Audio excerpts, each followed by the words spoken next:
الحمد لله المبتدئ خلقه بالإنعام المتفضل على عباده بالإحسان له الحمد كله في البكور والآصال وفي كل حين وآن أحمده حق حمده لا أحصي ثناء عليه كما هو أثنى على نفسه.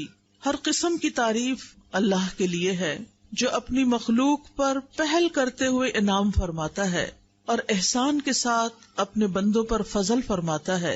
اسی کے لیے ہر قسم کی حمد ہے.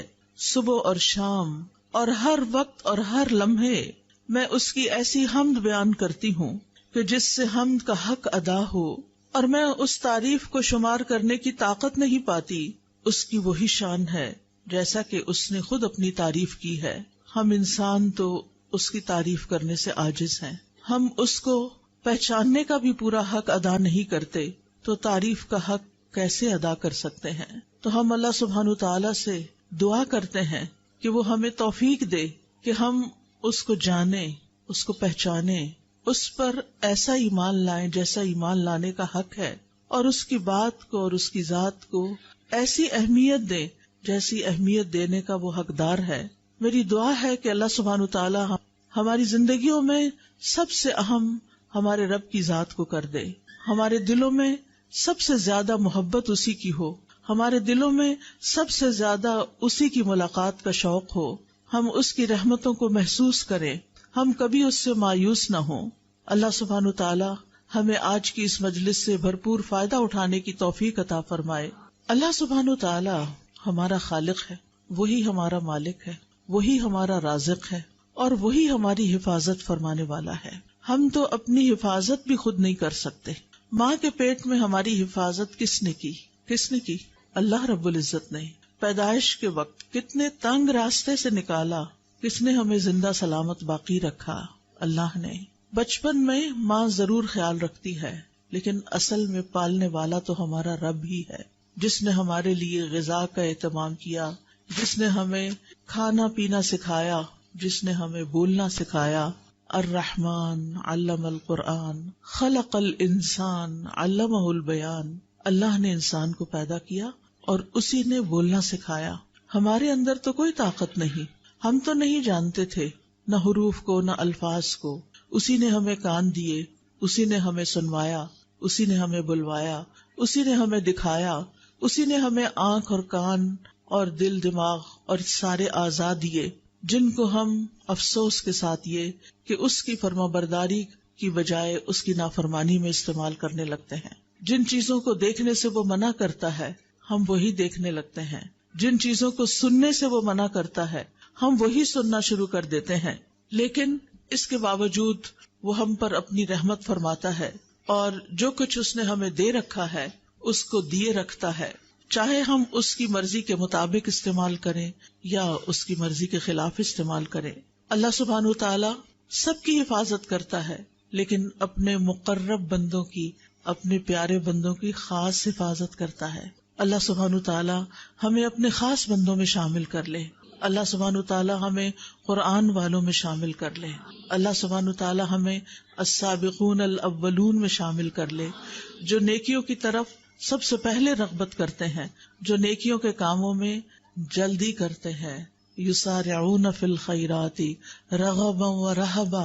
یہ پیغمبروں کی خصوصیت اللہ تعالیٰ نے بتائی ہے کہ وہ نیکیوں میں، خیر کے کاموں میں بہت جلدی کرتے تھے، کبھی رغبت سے، کبھی رہبت سے، کبھی امید کے ساتھ، کبھی خوف کے ساتھ. اللہ سبحانہ تعالیٰ صرف ہماری حفاظت نہیں کرتا بلکہ وہ تو زمین و آسمان کی حفاظت کر رہا ہے. وہ تو بل کے اندر ایک چیونٹی کی بھی حفاظت کرتا ہے، اس کو بھی خوراک دیتا ہے. وہ تو اس بڑے آسمان کی جو ہمارے اوپر چھایا ہوا ہے ایک چھت کی طرح بغیر ستونوں کے، اس کی بھی حفاظت کرتا ہے کہ وہ ہمارے اوپر ٹوٹ کے گر نہ پڑے. اللہ سبحانہ تعالیٰ ان تمام چیزوں کی اپنی رحمت اور خاص رحمت کے ساتھ حفاظت فرما رہا ہے. وَيُمْسِكُ السَّمَاءَ أَن تَقَعَ عَلَى الْأَرْضِ إِلَّا بِإِذْنِهِ إِنَّ اللَّهَ بِالنَّاسِ لَرَءُوفٌ رَحِيمٌ. اور وہ آسمان کو یوں تھامے ہوئے ہے کہ وہ اس کے اذن کے بغیر زمین پہ گر نہیں سکتا. بلا شبہ اللہ بندوں پر بڑا ہی شفقت کرنے والا، بڑا ہی مہربان ہے. اور یہ حفاظت اس کے لیے کچھ مشکل کام بھی نہیں، اس پر کچھ بوجھ بھی نہیں. اللہ سبحانہ تعالیٰ پوری کائنات کی حفاظت فرما رہا ہے. وہ ستاروں اور سیاروں کو بھی ہم پہ گرنے نہیں دیتا. سورج، چاند، ستارے ہمارے اوپر سے گزر جاتے ہیں. اللہ سبحانہ تعالیٰ نے ان کو ایسے نظام میں باندھ کے رکھا ہوا ہے کہ ان میں سے کوئی بھی سرتابی کر کے ٹوٹ کے نیچے نہیں آتا. اور جو ستارے اس کے حکم سے ٹوٹتے بھی ہیں، فضا میں گرتے بھی ہیں، وہ الحمدللہ ہمارے اوپر ان کی بارش نہیں برستی کہ ہم رات سوئے پڑے ہوں اور اوپر سے کوئی ایسی چیز آ کے گرے کہ صبح اٹھ ہی نہ سکیں. کس طرح اللہ تعالیٰ جاگتے میں بھی اور سوتے میں بھی ہماری حفاظت کرتا ہے. پھر اللہ سبحانہ تعالیٰ اپنے مومن بندوں کی شیطان سے بھی حفاظت فرماتا ہے.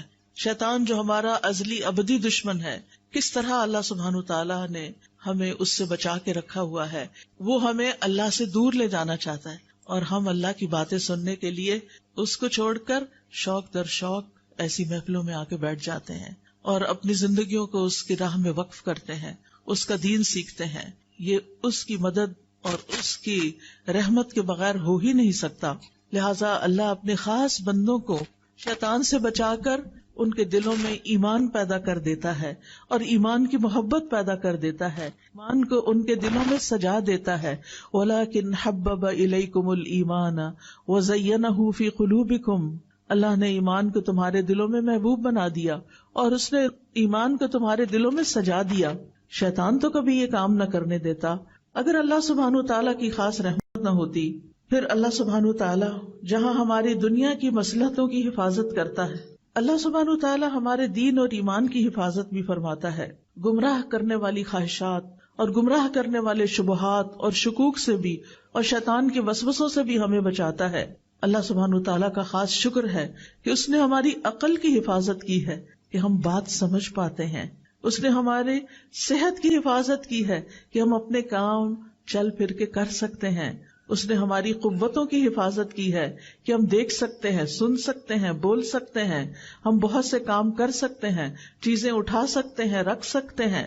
اور اس میں آپ دیکھیے کہ خاص طور پر اللہ کے جو خاص بندے ہوتے ہیں جو اپنے اعضاء کو اللہ سبحانہ تعالیٰ کی رضا کے کاموں میں لگاتے ہیں، ان کی کس طرح اللہ تعالیٰ مدد فرماتے ہیں. ابو طیب الطبری کے بارے میں آتا ہے کہ وہ 100 سال کی عمر سے بھی زیادہ آگے بڑھ گئے تھے، لیکن وہ اپنی عقل اور قوت سے فائدہ اٹھا سکتے تھے، یعنی ان کی عقل برقرار تھی. عام طور پر تو یہ ہوتا ہے نا، جو لوگ بوڑھے ہونے لگتے ہیں ان کا حافظہ کمزور ہو جاتا ہے، وہ بھولنے لگتے ہیں اور بعض اوقات وہ بالکل بیکار ہو جاتے ہیں. انہوں نے کشتی سے زمین پہ چھلانگ لگا دی تو اس پر سب نے کہا کہ یہ آپ نے کیا کیا ہے، اس عمر میں چھلانگیں تو نہیں لگاتے. تو انہوں نے کہا یہ وہ اعضاء ہیں جن کی ہم نے بچپن میں اللہ کی نافرمانیوں سے حفاظت کی، تو آج اللہ تعالیٰ نے بڑھاپے میں بھی ہمارے اعضاء کو سلامت رکھا ہوا ہے. تو اگر ہم چاہتے ہیں کہ ہم جتنا بھی جئیں ہماری ان ساری نعمتوں کی حفاظت ہو، تو پھر ہمیں اللہ کی اطاعت میں جینا ہوگا. اللہ سبحانہ وتعالیٰ ہی کا خاص فضل ہے کہ وہ ہمارے مال اور اولاد کی حفاظت فرماتا ہے، اور خاص طور پر نیک بندوں کے. سورۃ کہف آپ پڑھتے ہوں گے ہر جمعے کو، اس میں یہ آیت آتی ہے نا، اما الجدار فکان لغلامین یتیمین فی المدینۃ وکان تحتہ کنز لہما وکان ابوہما صالحا.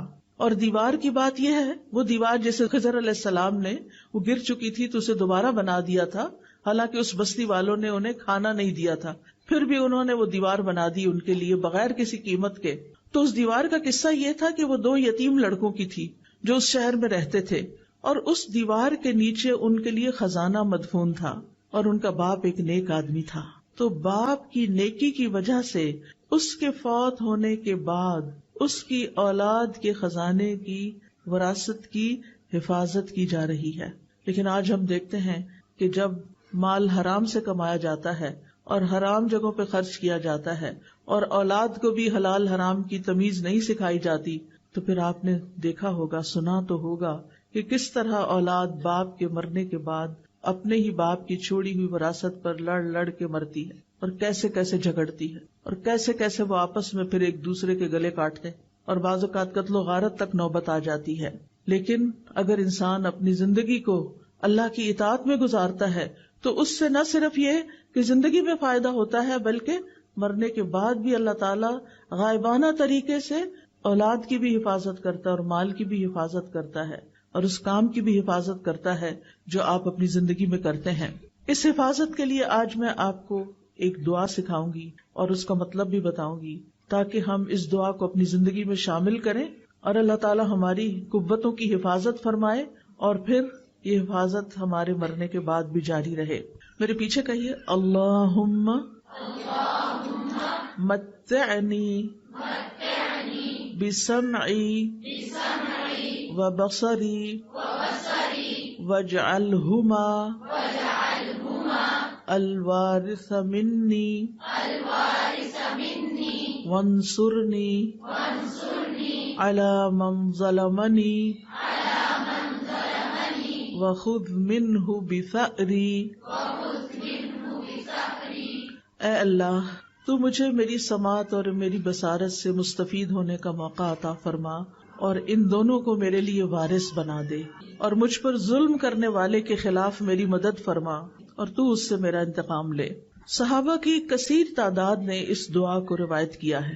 یہ حدیث ابو ہریرہ رضی اللہ عنہ، جابر بن عبداللہ رضی اللہ عنہ، علی بن ابی طالب رضی اللہ عنہ، عائشہ رضی اللہ تعالی عنہ، سعد بن زرارہ رضی اللہ عنہ، انس بن مالک رضی اللہ عنہ اور دوسرے صحابہ نے اس دعا کو روایت کیا ہے کہ رسول اللہ صلی اللہ علیہ وسلم اپنے رب سے یہ دعا کیا کرتے تھے۔ تو صحابہ بھی اس دعا کو پڑھتے تھے اور ہمیں بھی دعا پڑھنی چاہیے۔ دعا کا مطلب کیا ہے؟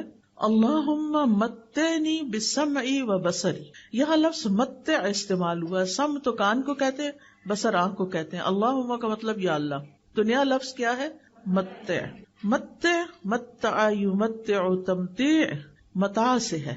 متاع کس کو کہتے ہیں؟ فائدے کی چیز، ٹھیک ہے نا؟ تو مطلب ہے اللہ ہمیں اپنی آنکھوں اور اپنی کانوں سے فائدہ اٹھانے کی توفیق دے، ان دونوں سے ہم لطف اندوز ہوں، حرام طریقے سے نہیں، حلال طریقے سے۔ یعنی اے اللہ مجھے ان دونوں سے ایسے فائدہ پہنچا کہ ان کو باقی رکھ، یعنی جب تک میں زندہ ہوں میرے یہ اعضاء کام کرتے رہیں، یعنی میری نظر نہ جائے، میری سننے کی طاقت نہ جائے، یہ دونوں صحت مند ہوں، مفید ہوں، یہاں تک کہ میری عمر پوری ہو جائے اور میں اپنے ان دونوں اعضاء کے ساتھ فائدہ اٹھاتا رہوں۔ آپ دیکھیں، علم حاصل کرنے کے لیے آنکھیں اور کان دونوں ہی ضروری ہیں۔ یہ دونوں دل کے دروازے ہیں۔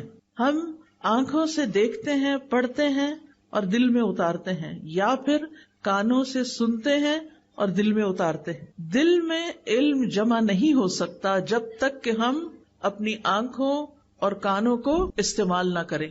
تو اے اللہ ان دونوں کو میرے لیے سلامت رکھ اور تندرست رکھ، کیونکہ بعض اوقات آنکھیں خراب ہو جاتی ہیں، بعض اوقات کانوں میں درد شروع ہو جاتی ہے، کان بند ہو جاتے ہیں، تو ان کی صحت اور سلامتی کی دعا ہے یہ۔ جسم میں باقی اعضاء بھی بڑے کام کے ہیں، لیکن یہ بہت ہی اہم ہے کہ یہ دونوں صحیح کام کرتے رہیں، ہر طرح کی بیماریوں سے محفوظ رہیں، تاکہ ہم ان کو اللہ کی رضا میں، اللہ کی اطاعت کے کاموں میں استعمال کریں۔ اور پھر وَاجْعَلْهُمَ الْوَارِثَ مِنِّي، کہ اللہ ان دونوں کو میرا وارث بنا دینا۔ وہ کیسے؟ کہ جب تک میری زندگی ہے یہ مجھے فائدہ دیں، اور جب میں فوت بھی ہو جاؤں، تو عام طور پر انسان جب فوت ہوتا ہے تو آپ دیکھیں اپنے پیچھے مال چھوڑ جاتا ہے یا اولاد چھوڑ جاتا ہے، ایسا ہی ہے نا؟ ایک تیسری چیز بھی چھوڑ کے جاتا ہے۔ وہ کون سی چیز ہے؟ علم، علم کی وراثت، ٹھیک ہے نا؟ کیا کیا چھوڑ کے جاتے ہیں ہم؟ مال، اولاد، علم۔ کچھ لوگوں کے پاس مال کوئی نہیں ہوتا، وہ کچھ بھی نہیں چھوڑتے، زندگی میں اتنا نہیں ہوتا کہ اپنی ضرورت پوری کر سکیں۔ کچھ لوگوں کی اولاد ہی نہیں ہوتی، لیکن ایک چیز سب کے پاس ہوتی، اور وہ کیا ہے؟ علم۔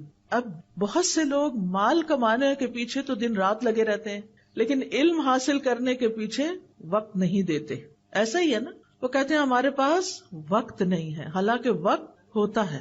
اب یہ جو سفید اسکارف میں لوگ بیٹھے ہوئے ہیں، یہ سارے طالب علم ہیں، یہ اپنی شناخت کے ساتھ آئے ہیں، اور باقی لوگوں میں سے بھی ہو سکتا ہے کچھ طالب علم ہوں، لیکن وہ مجھے نہیں معلوم کہ علم حاصل کر رہے ہیں یا نہیں، یا کر رہے ہیں تو کون سا علم حاصل کر رہے ہیں۔ اب آپ دیکھیے، زندگی میں آپ جو مال چھوڑیں گے وہ وارثوں کے کام آئے گا اور لوگ اس سے فائدہ اٹھائیں گے۔ کوئی گھر بنا کے چھوڑ گئے، اس میں کوئی حرج کی بات نہیں ہے، ضرورت کا اگر آپ اپنے وارثوں کے لیے چھوڑتے ہیں تو اچھی بات ہے، بجائے اس کے کہ آپ کے بچے لوگوں کے آگے ہاتھ پھیلائیں اور فقیر بن جائیں۔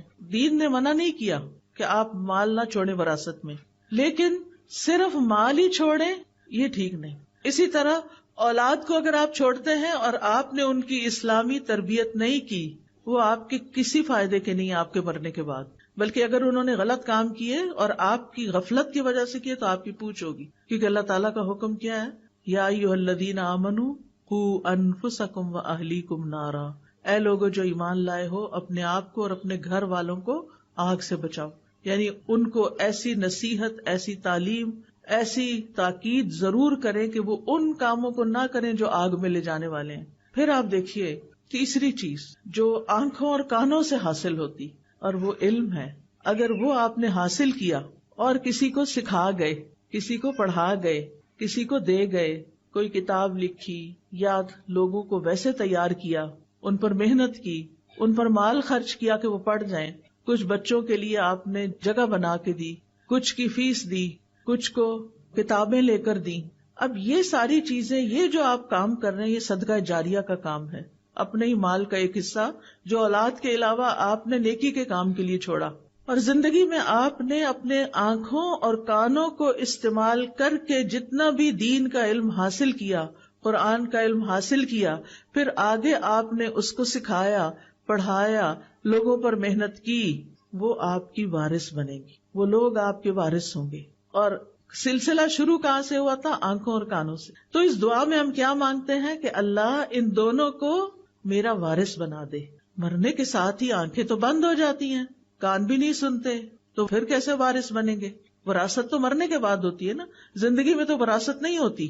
وراثت تو وہ چیز ہوتی ہے کہ جو ہم مرنے کے بعد چھوڑ کے جاتے ہیں۔ تو اگر ہم نے دوسروں میں انویسٹ کیا، دوسروں میں اپنا علم انویسٹ کیا، اس کی مثال کیا ہے؟ مثلاً ایک چھوٹے سے بچے کو آپ نے سورت الفاتحہ سکھا دی جو اس کو پہلے نہیں آتی تھی، پھر آپ نے اس کو اس کا ترجمہ بھی بتا دیا، اس نے سورت بھی یاد کر لی، اس کا ترجمہ بھی یاد کر لیا۔ ایک حرف قرآن کا پڑھنے سے کتنی نیکیاں ملتی ہیں؟ 10۔ اور اگر آپ وہ کسی اور کو سکھا دیتے ہیں تو جتنی دفعہ وہ پڑھتا ہے اس کو بھی 10 مل رہی ہیں، 10 آپ کو بھی مل رہی ہیں۔ اب یہ بچہ 80 سال کی عمر تک زندہ رہتا ہے اور ہر روز دن میں 5 نمازوں کا پابند ہو گیا، کیونکہ آپ نے اس کو نماز کی پابندی بھی سکھا دی، کہ آپ نے 7 سال کی عمر میں اس کو یہ چیزیں سکھائیں، اس نے نماز شروع کر دی، وہ 80 سال تک نماز پڑھتا رہا، سمجھ کے پڑھتا رہا۔ وہ دن میں کم سے کم بھی اگر فرض پڑھے جائیں تو 17 فرض ہیں، 17 دفعہ اس نے ہر روز سورت فاتحہ پڑھی۔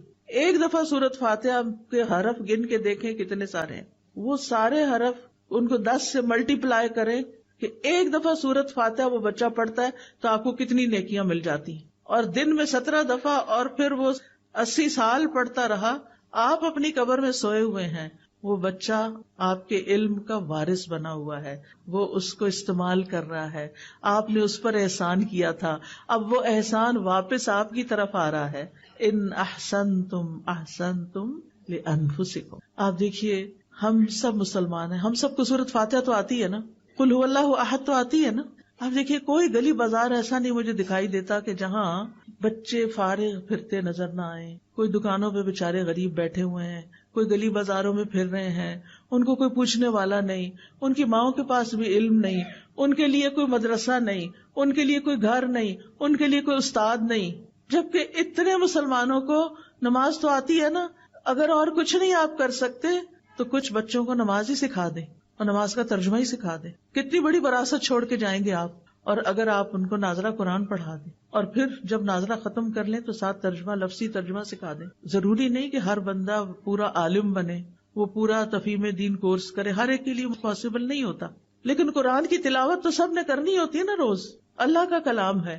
تو اگر آپ خود پڑھا رہے ہیں بہت اچھا، اگر آپ نہیں پڑھا سکتے آپ انتظام کریں جگہ جگہ، جہاں آپ کے رشتہ داروں کے گھر ہیں، جہاں کہیں کہ اپنے گھر کا ایک حصہ، ایک کونا چند بچوں کے لیے مختص کرو، ایک ٹیچر مقرر کرو جس کی آپ ٹریننگ کریں، آپ اس کی تنخواہ دیں، وہ جم کے بچوں کو پڑھائے، وہ بھی آپ کا مال بھی لگ رہا ہے اور آپ کی ہدایت بھی وہاں جاری ہے۔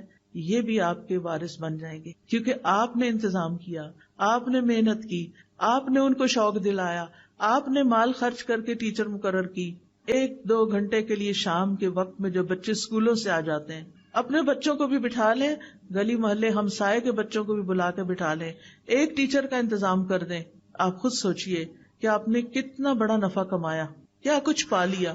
اور کرتے کرتے اگر ہم سب جتنے بھی لوگ اس حال میں ہیں، اگر سب یہ کام شروع کر دیں، میرا نہیں خیال کہ ہری پور کا کوئی ایک بچہ بھی جاہل رہ جائے گا. لیکن ہم نہ اپنا وقت دیتے ہیں، نہ اپنا مال لگاتے ہیں، اور نہ ہی اس طرف توجہ کرتے ہیں کہ یہ ہے خزانہ جو ہمیں ساتھ لے کے جانا ہے، یہ ہے وہ نعمت جو قبر میں ہمارے پیچھے ہمارے کام آئے گی. تو وَاجْعَلْهُمَ الْوَارِثَ مِنِّي، اللہ میرے ان دونوں حواس کو مرتے دم تک سلامت رکھنا کہ میں ان سے تیری کتاب پڑھتی رہوں، پڑھاتی رہوں.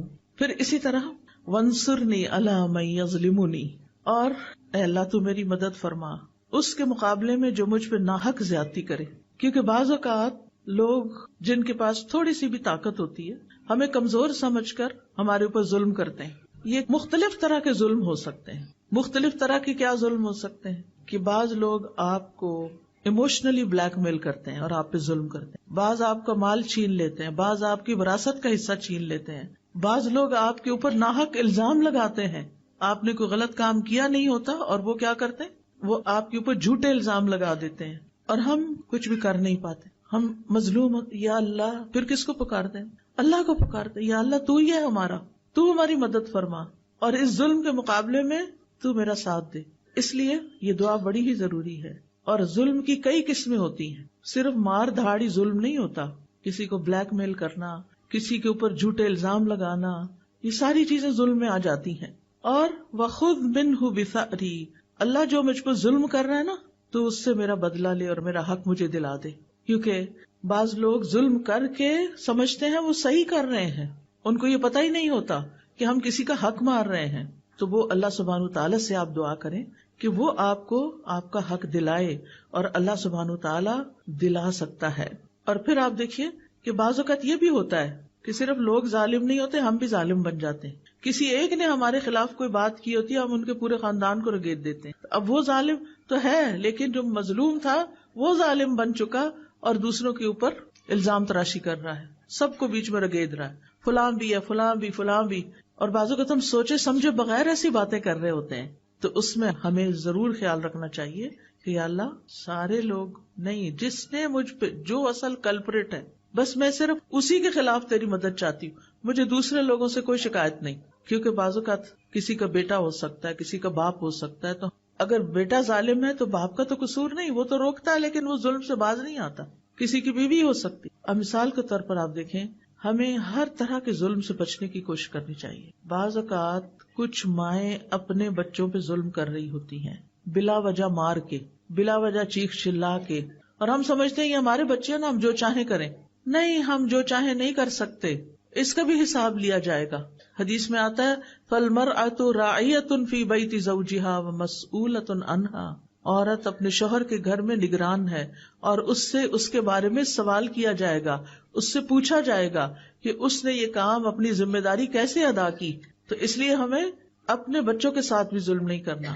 اچھا، بعض اوقات بعض خواتین اپنی بہوؤں کے ساتھ ظلم کرتی ہیں، ان کے اوپر اتنے کام ڈال دیتی ہیں جو ان کی ذمہ داری نہیں ہوتے، یا اگر ان کی کوئی بات پسند نہیں آتی تو ان کے خلاف بیٹے کے کان بھرتی ہیں، اور یہ بھول جاتی ہیں کہ اگر یہ گھر تباہ ہوا تو نقصان کس کا ہے؟ اپنا ہی ہے. جو لڑکی اس گھر سے چلی جائے گی کیونکہ اس کے اوپر ظلم ہو رہا تھا، تو آپ دیکھیں کہ آج پہلی شادی کرنا بھی کتنا مشکل ہو گیا، تو دوسری شادی کیسے کی جائے گی؟ پھر آپ دیکھیے کہ بعض لڑکیاں بزرگوں پہ ظلم کرتی ہیں، بعض بہویں ساسوں پہ ظلم کرتی ہیں، ان کے پاس کوئی ٹھکانہ نہیں رہنے کے لیے، لیکن وہ کسی صورت ان کو برداشت نہیں کرتی. آج رات تقریباً 10:30 کا ٹائم تھا، میں فون بند ہی کرنے لگی تو کسی کی کال آ گئی. کوئی بزرگ خاتون تھی، بہت رو رہی تھی. میں پریشان ہوئی کہ ان کو کیا ہوا، ان کے منہ سے بات نہیں نکل رہی تھی. تو انہوں نے بتایا کہ میں بیمار ہوں، یعنی میری اب اتنی عمر ہو گئی ہے، میرے ساتھ بیمار بیٹی رہتی ہے،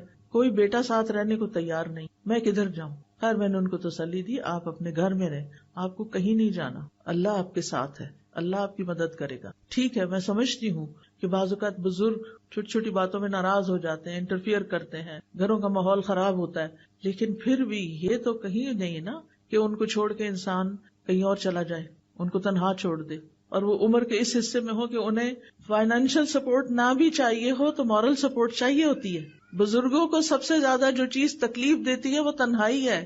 جب گھر میں پوتے پوتیاں ہوتے ہیں، نواسے وغیرہ ہوتے ہیں، تو ان کے لیے ایک خوشی کی بات ہوتی ہے، وہ ان کے ساتھ دل بہلاتے ہیں کیونکہ وہ خود بھی بچے بن چکے ہوتے ہیں اور چھوٹے بچوں سے ان کا دل زیادہ لگتا ہے۔ لیکن اگر لڑکیاں چند دن کے لیے بھی برداشت نہیں کر سکتی تو انہیں سوچنا چاہیے کہ ان پر بھی ایک وقت آنے والا ہے۔ وہ سمجھتے ہیں اس وقت وہ اپنے بچوں سے کھیل رہی ہیں، وہ ساری زندگی ان کے بچے رہیں گے۔ آپ اپنے ماں باپ کے ساتھ جو کرتے ہیں وہ واپس پلٹتا ہے۔ یہ زندگی ایک امتحان ہے، اس زندگی میں انسان پر آزمائشیں آتی ہیں، کبھی اپنے گھر کے اندر سے ہی آتی ہیں۔ اللہ سبحانہ وتعالیٰ فرماتے ہیں وَجَعَلْنَا بَعْضَكُمْ لِبَعْضٍ فِتْنَةً أَتَصْبِرُونَ، ہم نے تم میں سے بعض کو بعض کے لیے آزمائش بنایا ہوا ہے، کیا تم صبر کرو گے؟ تو حل کیا ہے؟ صبر و برداشت، ایک دوسرے کو برداشت کرنا، اپنے آپ کو مشغول کرنا، ان مسائل کا حل تلاش کرنا۔ یعنی اگر کوئی گھر میں بزرگ ایسا ہے جس نے آپ کی زندگی حرام کی ہوئی ہے تو بجائے اس کے کہ اسے گھر سے باہر نکال پھینکیں، یہ مسئلے کا حل نہیں ہے۔ آپ سوچیں کہ آپ نے اس کی ناراضگی سے کیسے بچنا ہے، آپ نے خود اپنے لیے کون سا ایسا کام شروع کرنا ہے کہ جس سے آپ کا وہ انٹریکشن یا وہ مسئلہ کم سے کم پیش آئے کہ جس کی وجہ سے آپ کو مشکل ہوتی ہے، اور اس کے لیے اللہ سبحانہ وتعالیٰ سے آپ دعا کریں گے کہ اللہ تعالیٰ میرے لیے آسانی فرما دے۔ ٹھیک ہے نا؟ تو یاد رکھیے کہ ہمارے جسم کے جتنے بھی اعضاء ہیں، میں پھر دعا پہ آ رہی ہوں واپس، ہمارے جسم کے جتنے بھی اعضاء ہیں یہ ہمارے پاس اللہ کی امانت ہے، یہ ہم نے خود نہیں بنائی، یہ ہاتھ ہم نے خود بنایا نہیں بنا، ہمیں پتا ہے نا، تو جو بناتا ہے وہی مالک ہوتا ہے۔ یہ آنکھیں ہم نے خود لی ہیں، کہیں سے خریدی ہیں؟ نہیں، جس نے دی ہیں وہی ان کا مالک ہے۔ ہمارے پاس امانت ہے کچھ سالوں کے لیے، اللہ تعالیٰ یہ دیکھ رہے ہیں کہ ہم ان کے ساتھ کرتے کیا ہیں، ہم ان کو استعمال کیسے کرتے ہیں۔ اگر اللہ تعالیٰ کی مرضی کے مطابق استعمال کرتے ہیں تو عبادت ہے، اطاعت ہے، اور اگر اللہ تعالیٰ کی مرضی کے مطابق استعمال نہیں کرتے تو یہ نافرمانی ہے، گناہ ہے۔ ٹھیک ہے نا؟ یہ اعضاء اللہ کی عظیم نعمتوں میں سے ہیں۔ اللہ تعالیٰ فرماتے ہیں واللہ اخرجکم من بطون امہاتکم لا تعلمون شیئا وجعل لکم السمع والابصار والافئدہ لعلکم تشکرون، اور اللہ نے تمہیں تمہاری ماؤں کے پیٹوں سے اس حال میں نکالا کہ تم کچھ نہیں جانتے تھے، اس نے تمہارے لیے کان اور آنکھیں اور دل بنا دیے تاکہ تم شکر ادا کرو۔ تو ہم نے کیا کرنا ہے؟ شکر ادا کرنا ہے۔ شکر کیسے ادا ہوتا ہے؟ ان نعمتوں کا صحیح استعمال کر کے، مالک کی مرضی کے مطابق استعمال کر کے۔ کانوں سے ہم کیا کچھ سنتے ہیں، کتنا کچھ سنتے ہیں، اور وہ سب کچھ ہمارے اندر جا رہا ہوتا ہے۔ آنکھوں سے ہم کیا کچھ دیکھتے ہیں، وہ سب کچھ ہمارے اندر جا رہا ہوتا ہے، یہ ہمارے دل کے ساتھ کنیکٹڈ ہے۔ اسی لیے ایک آنکھیں ظاہر میں ہیں اور ان کے پیچھے جہاں یہ کنیکٹ ہوتی ہیں وہاں دل کی بھی آنکھیں ہیں اور دل کے بھی کان ہیں۔ کچھ لوگ صرف ظاہری آنکھوں سے چیزوں کو دیکھتے ہیں، عبرت نہیں پکڑتے، اس سے کوئی سبق نہیں لیتے، وہ صرف سامنے کے سرفیس پہ دیکھ رہے ہیں۔ اور کچھ لوگ چیزوں کو دل کی آنکھ سے دیکھتے ہیں، گہرائی سے دیکھتے ہیں، سبق لیتے ہیں، اللہ کو پھر یاد کرتے ہیں۔ یتفکرون فی خلق السماوات والارض، آسمانوں اور زمین کی تخلیق میں غور و فکر کرتے ہیں، پکار اٹھتے ہیں ربنا ما خلقت ھذا باطلا، اے ہمارے رب تو نے اس کو بیکار نہیں پیدا کیا، سبحانک تو پاک ہے کہ کوئی بیکار کام کرے، فقنا عذاب النار تو ہم سب کو آگ کے عذاب سے بچا لے۔ اور پھر آپ دیکھیے کہ اللہ تعالیٰ کی پہچان کے بعد اللہ کے کلام کو پڑھنے کے لیے، سمجھنے کے لیے کان اور آنکھ کا ہونا اور صحت مند ہونا یہ بہت بڑی نعمت ہے، اور پھر اس کا صحیح رستے پر استعمال کرنے کی توفیق ہونا یہ بہت بڑی نعمت ہے۔ ابن قیم کہتے ہیں بندے کے اعضاء میں سے ہر عضو میں اللہ کے لیے عبودیت ہے جو اسی عضو کے ساتھ خاص ہے، اور ایک اطاعت ہے جو اس سے مطلوب ہے، وہ عضو اسی کے لیے پیدا کیا گیا ہے اور اسی اطاعت کے لیے مہیا کیا گیا ہے، یعنی ہمیں یہ سب کچھ کسی مقصد کے لیے دیا گیا ہے۔ تو اعضاء کو استعمال کرنے کے حوالے سے بندوں کی 3 قسمیں ہیں، 3 طرح کے لوگ ہیں۔ نمبر 1 وہ لوگ جو ان اعضاء کو پیدا کیے جانے کے مقصد کو پورا کرتے ہیں، یعنی ان اعضاء سے وہی کام لیتے ہیں جن کے لیے یہ پیدا کیے گئے. یہ بہت نفع مند تجارت کر رہے ہیں، اپنے لیے بہت کچھ اکٹھا کر رہے ہیں، جیسے میں نے سورۃ فاتحہ سکھانے کی مثال دی. نمبر 2، جس مقصد کے لیے اعضاء کو پیدا نہیں کیا گیا وہ کام کرتے ہیں. یہ دوسری قسم کے لوگ ہیں. ایسے لوگ سخت خسارے میں ہیں کہ انہوں نے ان آنکھوں سے وہ کچھ دیکھا جو اللہ کی نافرمانی کا تھا، جس کو دیکھنے سے اللہ نے منع کیا تھا.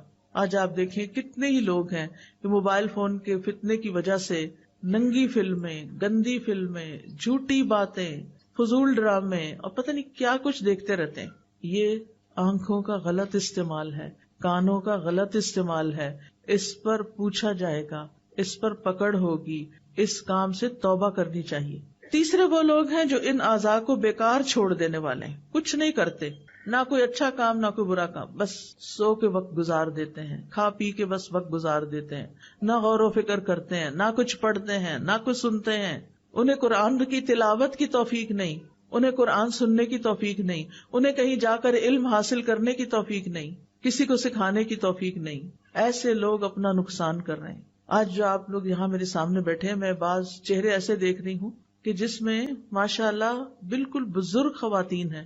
ان کو اللہ نے اس عمر میں شوق دے دیا کہ وہ قرآن پڑھیں اور سیکھیں اور سکھائیں، اور یہ بھی خوش قسمتی کی علامت ہے. علم حاصل کرنے کے لیے کوئی عمر کی قید نہیں، مرتے دم تک انسان کو سیکھتے رہنا چاہیے.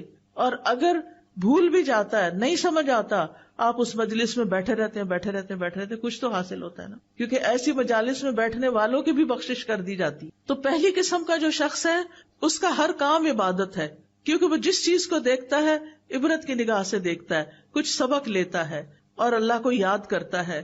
جو باتیں مثلاً وہ آرام سے بیٹھا ہوا ہے تو بھی غور و فکر کر رہا ہے، اس کے سامنے کوئی چھوٹا موٹا کیڑا مکوڑا نظر آ جاتا ہے تو وہ اس کی حرکت پر بھی غور کر کے اس کا دل ایمان سے بھر جاتا ہے. یا اللہ، یہ تو نے یہ پیدا کیا، کیسے تو نے اس کی پلاننگ کی، کیسے تو نے اس کو زندگی دی، اس کو جینے کے لیے ہمیں تو یہ بھی نہیں پتا یہ کیا کھا کے جیتا ہے اور یہ کہاں سوتا ہے اور کہاں سے نکل آتا ہے.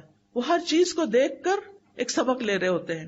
اسی طرح وہ کھڑے ہوں تب، بیٹھے ہوں، کھا رہے ہوں، پی رہے ہوں، سو رہے ہوں، اپنے لباس پہن رہے ہوں، ہر حال میں وہ ایسے غور و فکر میں ہوتے ہیں کہ اللہ کو یاد کر رہے ہوتے ہیں، ان چیزوں سے سبق لے رہے ہوتے ہیں. ایسے لوگ ہر لمحہ عبادت میں ہوتے ہیں. دوسری قسم کے لوگ جو فضول چیزیں بولتے، سنتے، دیکھتے رہتے ہیں، ان کا ہر عمل ان کے خلاف جائے گا، ہر چیز میں ان کی پکڑ ہوگی. کیونکہ غلط چیز انسان دیکھ لیتا ہے نا تو وہی پھر خیالات بھی آتے ہیں. غلط چیزیں سن لیتا ہے.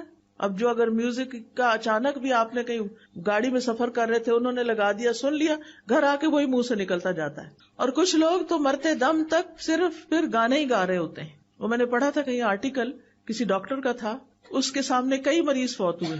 اس نے کہا کہ ہر ایک الگ الگ باتیں کر رہا ہوتا ہے. کم ہی لوگ ہیں جن کو کلمہ نصیب ہوتا ہے، باقی کوئی اگر تاجر ہے تو خرید و فروخت کی باتیں کر رہا ہے، اور اگر کوئی گانے بجانے کے شغل میں تھا تو وہ وہی گانے گا رہا ہوتا ہے. اس کو کہیں بھی کہ لا الہ الا اللہ پڑھو تو اس کو توفیق نہیں ہوتی.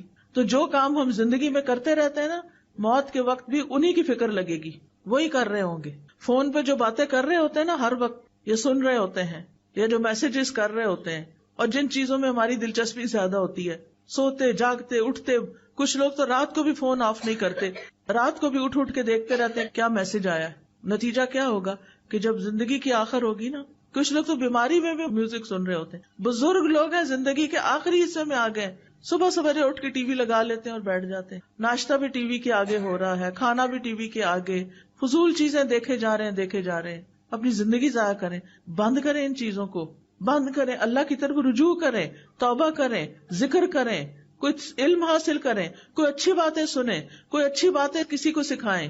ہر وقت ٹی وی کے آگے نہیں بیٹھے رہیں. یہ چیزیں فتنہ بن گئی ہیں ہمارے لیے، اور ایسے لوگوں کا پھر ہر عمل ان کے خلاف قیامت کے دن حجت بنے گا. تیسری قسم کا شخص جو ہے غفلت میں پڑا ہوا ہے، اگر غفلت سے باز آ جائے تو انشاءاللہ اسے فائدہ ہی فائدہ ہے، اور اگر غفلت میں مر گیا تو حساب سخت ہے. اللہ تعالیٰ کے نزدیک وہ شخص انتہائی مبغوض ہے جو بیکار زندگی بسر کرتا ہو، نہ وہ دنیا کے کاموں میں لگا ہوا ہے اور نہ آخرت کے لیے کوشش کرتا ہے. ایسے لوگ اللہ تعالیٰ کو سخت ناپسند ہیں. ایسے لوگ دوسروں پر بوجھ ہیں. اب دیکھیں کئی مائیں کتنی پریشان ہوتی ہیں کہ بچے نہ اسکول جاتے، نہ پڑھتے ہیں، نہ کوئی کاروبار کرتے ہیں، نہ شادی کرتے ہیں، نہ کسی اور کام میں ہیں، بیکار ہی بیکار. ان کے لیے دعا بھی کرنی چاہیے، اور اللہ ایسے لوگ پیدا کرے کہ جو ایسے بچوں کو کوئی راہ دکھائے. لیکن جو شخص اللہ کی اطاعت میں اپنے اعضاء استعمال کرتا ہے، تو نبی صلی اللہ علیہ وسلم نے فرمایا، یہ حدیث قدسی ہے، نبی صلی اللہ علیہ وسلم روایت کرتے ہیں اللہ تعالیٰ سے، اللہ تعالیٰ فرماتے ہیں میرا بندہ جن جن عبادتوں کے ذریعے سے میرا قرب حاصل کرتا ہے ان میں سے کوئی عبادت مجھے اتنی پسند نہیں جتنی وہ عبادت پسند ہے جو میں نے اس پہ فرض کی ہے. سب سے زیادہ ثواب کس عبادت کو کرنے کا؟ جو فرض ہے، جیسے فرض نماز ہے، فرض روزہ ہے، فرض زکوٰۃ کی ادائیگی ہے. کچھ لوگ سارا سال صدقہ کرتے رہتے ہیں، زکوٰۃ نہیں دیتے. یہ صدقات تو بہت کم پڑیں گے زکوٰۃ کے مقابلے میں. تو فرض ادا کرنا اللہ تعالیٰ کے نزدیک سب سے زیادہ پسند ہے. پھر فرمایا میرا بندہ نوافل کے ذریعے مجھ سے اتنا قریب ہو جاتا ہے کہ میں اس سے محبت کرنے لگ جاتا ہوں. اللہ تعالیٰ ایسے بندوں سے محبت کرتے ہیں. جب میں اس سے محبت کرنے لگ جاتا ہوں تو میں اس کا کان بن جاتا ہوں جس سے وہ سنتا ہے، اس کی آنکھ بن جاتا ہوں جس سے وہ دیکھتا ہے، اس کا ہاتھ بن جاتا ہوں جس سے وہ پکڑتا ہے، اس کا پاؤں بن جاتا ہوں جس سے وہ چلتا ہے. اگر وہ مجھ سے مانگے تو میں اسے دیتا ہوں، اگر وہ مجھ سے پناہ کا طلبگار ہو تو میں اس کو پناہ دیتا ہوں. اور میں کسی چیز میں تردد نہیں کرتا جس کو میں کرنے والا ہوتا ہوں جو مجھے مومن کی جان نکالنے کے وقت ہوتی ہے. وہ مومن موت کو بوجہ تکلیف پسند نہیں کرتا، اور مجھے بھی اسے تکلیف دینا اچھا نہیں لگتا. اب کیا مطلب ہے کان بن جاتا ہوں، آنکھ بن جاتا ہوں؟ مطلب یہ ہے کہ وہ اپنے کانوں آنکھوں سے بس وہی کام لیتا ہے جو اللہ کو پسند ہوتے ہیں. وہ اپنے سارے اعضاء کو اللہ کی اطاعت میں لگا دیتا ہے، یہ اللہ کی توفیق اس کو مل جاتی، اس کے لیے آسانی ہو جاتی. اور جو ان سے کام نہ لے، اللہ سبحانہ وتعالیٰ فرماتے ان شر الدواب عند اللہ الصم البکم الذین لا یعقلون، بے شک جانداروں میں سب سے برے اللہ کے نزدیک وہ بہرے گنگے لوگ ہیں جو عقل سے کام نہیں لیتے، یعنی اپنے ان اعضاء کو استعمال نہیں کرتے.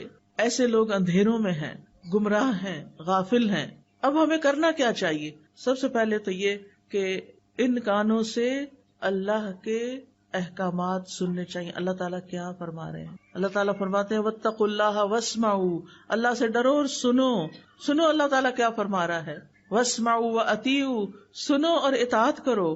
تو سماعت علم کے حصول کا سب سے پہلا سبب ہے. سننے سے، یعنی بچہ جب ابھی پڑھنے کے قابل نہیں ہوتا سن سن کے سیکھ لیتا ہے. اور بعض بچوں کی مائیں ماشاءاللہ پریگنینسی میں بھی قرآن سنتی ہیں، اور جب بچے کو دودھ پلاتی ہیں تو قرآن سنتی رہتی ہیں، جب کوئی کام کرتی ہیں تو قرآن سنتی رہتی ہیں. ایسے بچے چھوٹی چھوٹی عمر میں جب بولنے کے قابل ہوتے ہیں ان کے منہ سے قرآن جاری ہو رہا ہوتا ہے. آیتوں کی آیتیں، دعاؤں کی دعائیں یاد کر چکے ہوتے ہیں کیونکہ ماں سنتی تھی. وہ ماں کے پیٹ میں بھی سن رہے تھے، وہ پیدا ہو کے بھی سن رہے تھے، وہ بولنے تک سنتے رہے. سن سن کے انہوں نے بہت کچھ سیکھ لیا. ساری زندگی کے لیے ان کے اندر وہ چیزیں جمع ہو گئی. اور کچھ مائیں کیا سنتی ہیں پریگنینسی میں، اور کیا دیکھتی ہیں پریگنینسی میں. اور بچہ چھوٹا ہوتا ہے تو گھر میں کیا دیکھ رہا ہوتا ہے، اور اس کے ہاتھ میں موبائل پکڑا دیتی، کارٹون لگا دیتی. وہ کارٹون دیکھ دیکھ کے بڑے ہو رہے ہیں. وہ پھر آپ کی اطاعت کہاں سے کریں گے؟ وہ اللہ کے بندے کہاں سے بنیں گے؟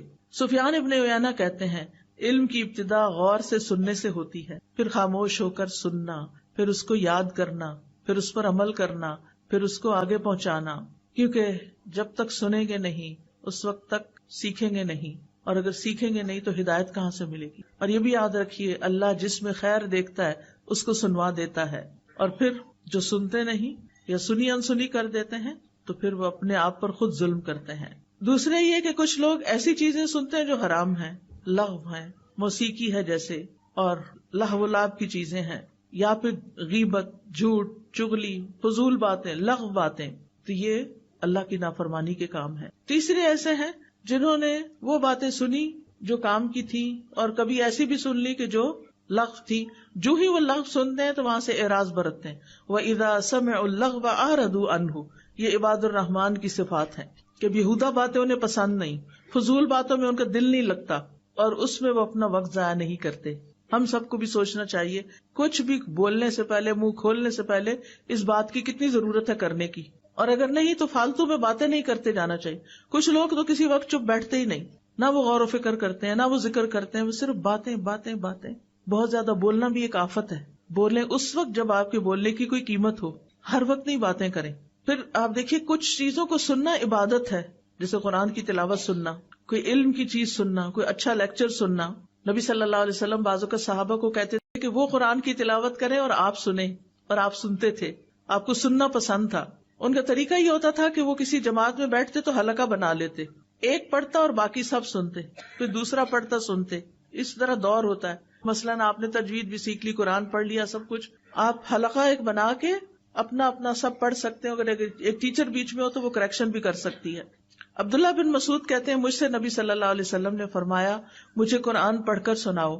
میں نے کہا آپ کو میں پڑھ کے سناؤں؟ وہ تو آپ پہ نازل ہوا ہے. آپ نے فرمایا میں دوسرے سے سننا چاہتا ہوں. اس لیے قرآن سننا ایک عبادت ہے.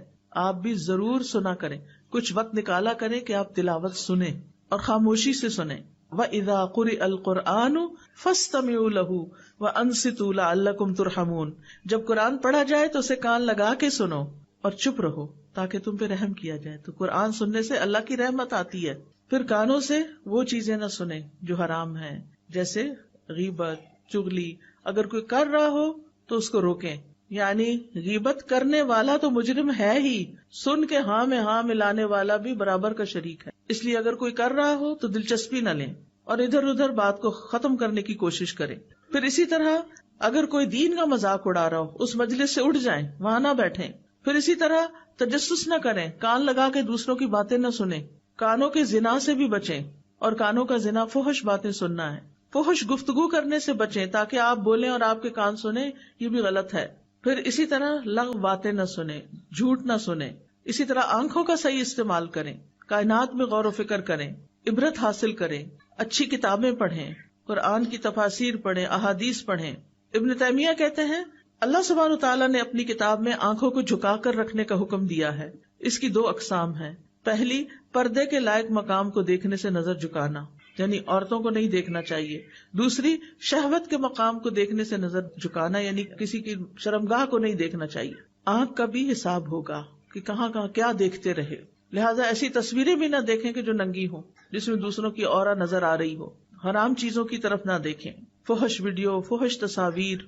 پھر اسی طرح غیر محرم مردوں کو نہ دیکھیں. کوئی ضرورت کی بات ہو تو کر لیں، ورنہ خواہ نہ دیکھتے چلے جائیں. اپنی نگاہیں جھکا کے رکھیں. اور اسی طرح مرد بھی، کیونکہ دونوں کے لیے اللہ تعالیٰ نے الگ الگ حکم دیا، عورتوں کو بھی دیا، مردوں کو بھی دیا.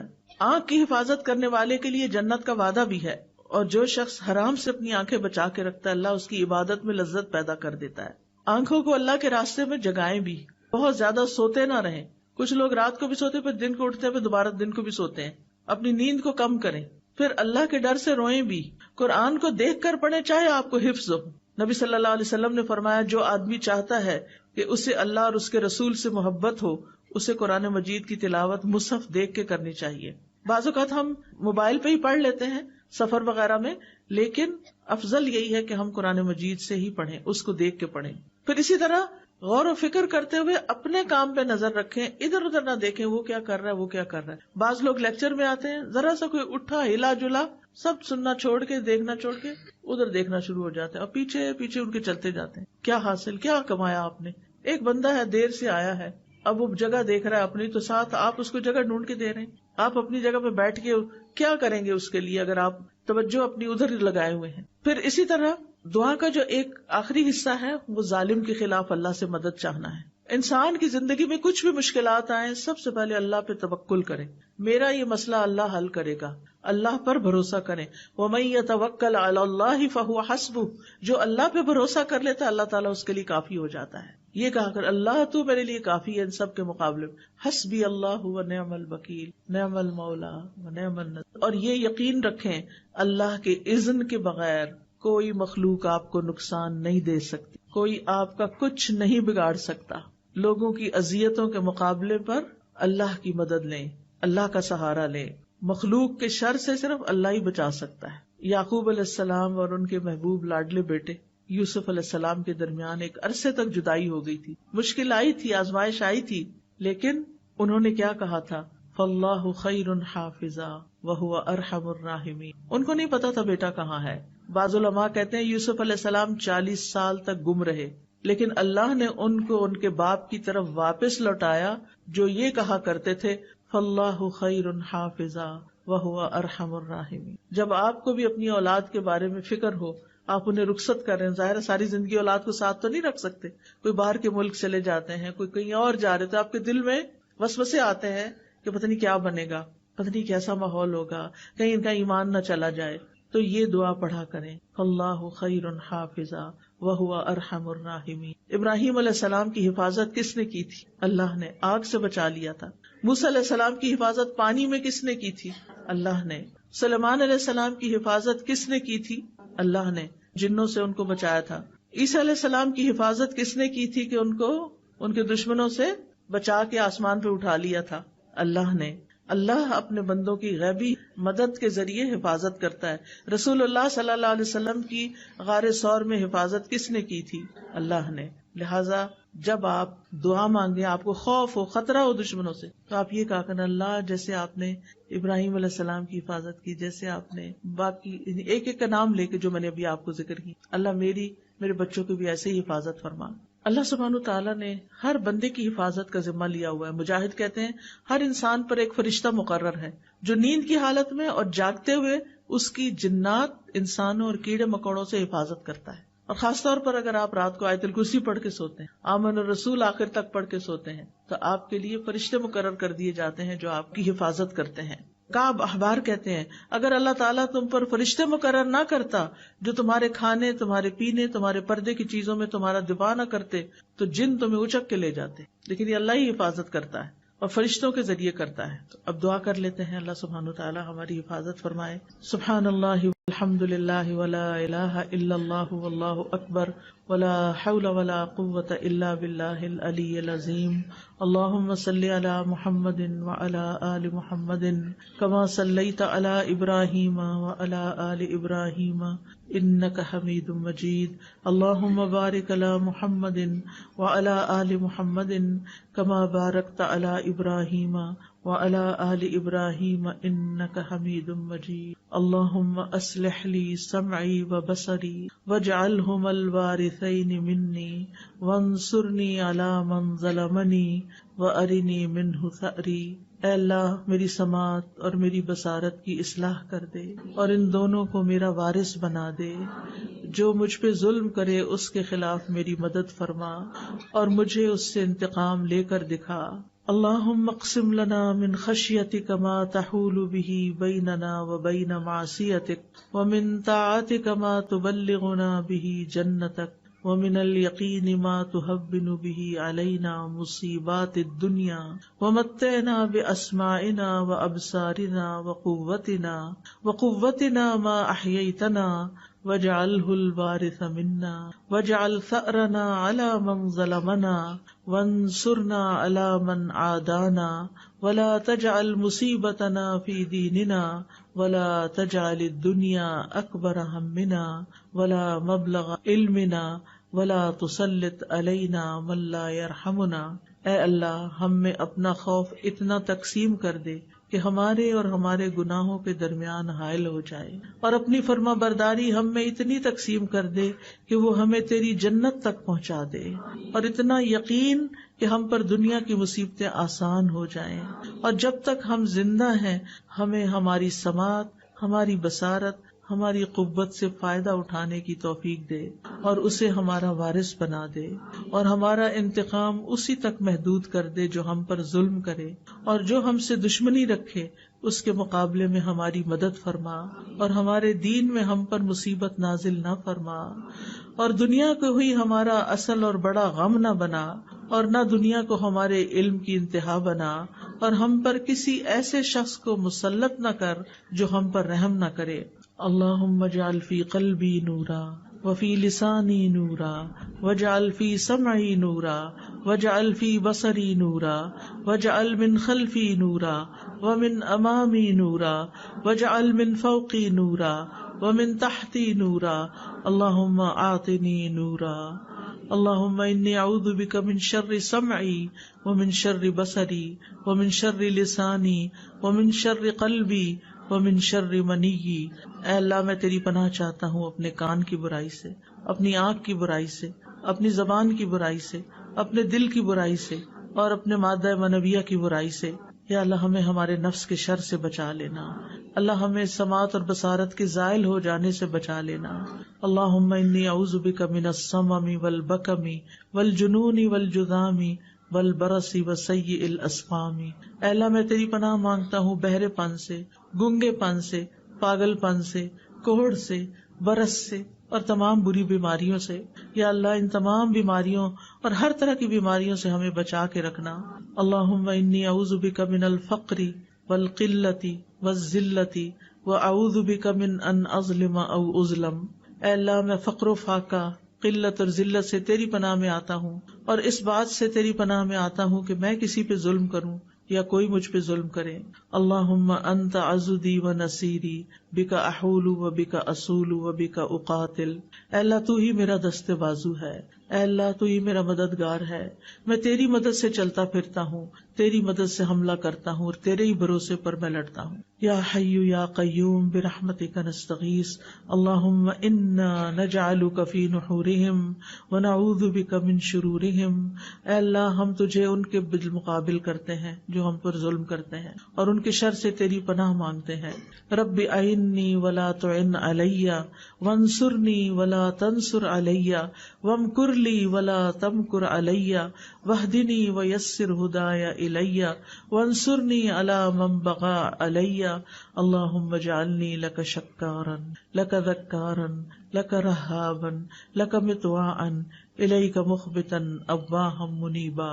رب تقبل توبتی واغسل حوبتی واجب دعوتی وثبت حجتی واہد قلبی وسدد لسانی واسلل سخیمۃ قلبی. یا رب العالمین یا ارحم الراحمین. جتنی بہنیں آئی ہیں یا اللہ ان سب کا آنا بیٹھنا سیکھنا قبول فرما. ہم سب کو ان باتوں پر عمل کی توفیق عطا فرما. یا اللہ جو دعائیں ہم نے کی ہیں ان کو قبول فرما. یا اللہ جو بیمار ہیں انہیں صحت عطا فرما، جو دکھی لوگ ہیں ان کے دکھ دور فرما، جن کے دلوں میں کوئی خاص دعائیں ہیں یا اللہ ان کی دعائیں پوری فرما. یا رب العالمین ہمارے والدین پر اپنی رحمت نازل فرما. اللہ ہم سب کی اولاد کو ہدایت عطا فرما، ان سب کو ہمارے لیے صدقہ جاریہ بنا. اللہ ہمیں اپنا مال، اپنا وقت، اپنی جان ایسے کاموں میں خرچ کرنے کی توفیق دے جن سے تو راضی ہو جائے. یا اللہ تو ہماری ساری مشکلات آسان کر دے. اللہ ساری مشکلات آسان فرما دے. یا اللہ تو ہماری قوتوں کو مرتے دم تک بحال رکھنا. یا اللہ تو ہم سے راضی ہو جا. اللہ ہم تجھ سے راضی ہیں، تو بھی ہم سے راضی ہو جا. ربنا تقبل منا انك انت السميع العليم وتب علينا انك انت التواب الرحيم. وصلى الله تعالى على خير خلقه محمد وعلى آله واصحابه واهل بيته اجمعين برحمتك يا ارحم الراحمين. الہی آمین. سبحانك اللهم وبحمدك اشهد ان لا اله الا انت استغفرك واتوب اليك.